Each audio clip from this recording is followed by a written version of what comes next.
kita telah sampai di Kuantan. Untuk proses kita kali ni, kita nak pergi ukur rumah customer. Semalam kita di Perak.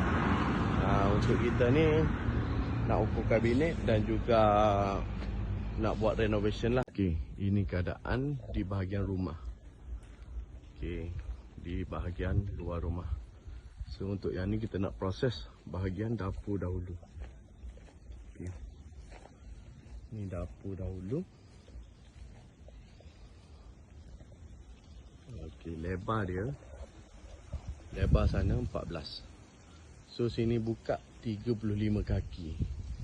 35 kaki. Okey. So untuk yang ni timbun lah. Kita ada timbun 2 kaki kat sini. Okey. Beres.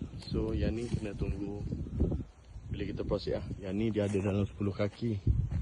Sana dia ada dalam 18 kaki.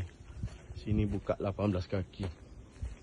Okey, sini start dinding ni sampai sana 18. Okey. Ke belakang ni dekat beam kita akan ambil 13. So sini ada kaki 5, 4 kaki. 4 kaki, so sini kita kena naik beam mana ni? Untuk pagar beam. So dekat sini akan ada kitchen. Wet kitchen dengan dry kitchen kan. Lepas tu toilet 1. 4 mesin basuh kan, laundry. Okey, laundry. So untuk di bahagian sini kita akan simpan 5 kaki. Sini 5 kaki.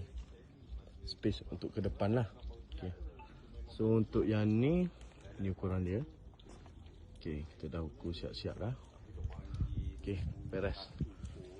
So yang ni insya-Allah secepat yang mungkin kita jalankan. So dinding ni akan pecah. Dinding pecah. Okey, bumbung relax dulu, bumbung. Kena menabung tu.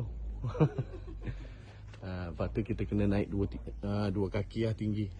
Sebab ni area rumah banjir, kita naik setinggi tu lah. Tu beam dah ada, kita naik. Okey, apapun janji jual, luncur.